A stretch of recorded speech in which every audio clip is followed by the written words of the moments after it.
என்னம்மா இதெல்லாம்? எள்ளு பொடி, கறிவேப்பிலை பொடி, தூதுவளை பொடி, முறுக்கு, தட்டை. அம்மா, எதற்காக இப்பொழுது இதெல்லாம் இவ்வளவு செய்து வைத்திருக்கிறீர்கள்? கோவிலில் ஏதாவது அன்னதானம் செய்ய போகிறீர்களா? அதற்குத்தான் இதெல்லாம் செய்து வைத்திருக்கிறீர்களா? கேட்பாயடா கேட்பாய்.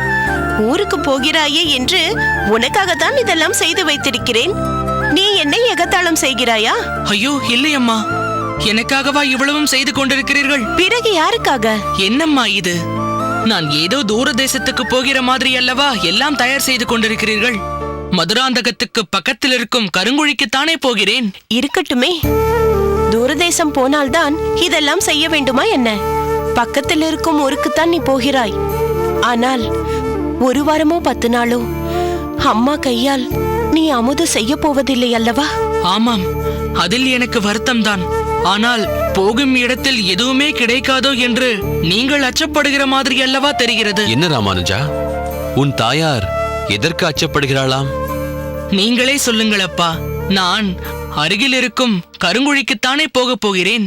ஏதோ கண்காணாத தேசத்துக்கு போவது போல் எனக்காக இவ்வளவும் தயார் செய்திருக்கிறாள்.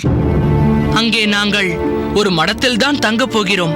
அங்கு என்ன உணவு கிடைக்காமலா போய்விடப் போகிறது? ஏற்பாடு செய்தவர்கள் எல்லாவற்றிற்கும் ஏற்பாடு செய்திருக்கிறார்கள் அப்பா. அம்மா என்னவோ எனக்கு எதுவுமே கிடைக்காமல் போய்விட்டால் என்ன செய்வது என்று அச்சப்படுபவள் போல் இதெல்லாம் செய்திருக்கிறாள். அதுதான் தாய். தொப்புள் கொடி அறுபட்டு விட்டாலும் கண்காணாத ஒரு கொடி தாயையும் சேயையும் என்றும் இணைத்துக் கொண்டிருக்கும்.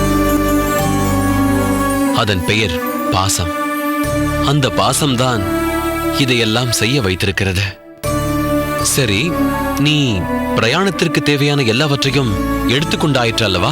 ஆயிற்றப்பா. சில முக்கியமான ஓலைச்சுவடிகளை எடுத்து வைத்துக் கொள்ள வேண்டும் என்று சொன்னாயே, அவைகளையும் எடுத்து வைத்துக் கொண்டாயா? எடுத்து வைத்து விட்டேன் அப்பா. ராமானுஜா, அடடே, வாருங்கள் அப்பா.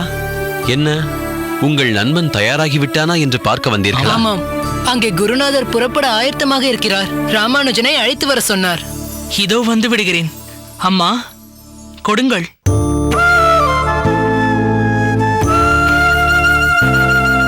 எங்களிடம் கொடுங்கள். அதையும் கொடுங்கள். கொடுங்கள் மாமி. என்ன செய்கிறாய் சக்கரபாணி? எங்கள் குருநாதரின் உடைமைகளை நாங்கள் சுமந்து கொண்டு வருகிறோம்.